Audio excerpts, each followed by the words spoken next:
এই বৃন্দাবনতে মহাৰাজৰ প্ৰাণ বৈৰে এই বালকসকলৰ লগতে খেলা কৰি আছে।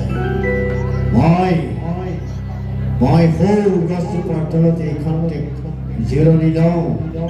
যেতিয়া সিহঁতে ইয়াত খেলা কৰি থাকিব তেতিয়া মই মহাৰাজৰ প্ৰাণ বৈৰে থাপ মাৰি গিলি আৰু মই মহাৰাজৰ অৰ্ধৰাজ্যৰ অধিপতি হওঁ।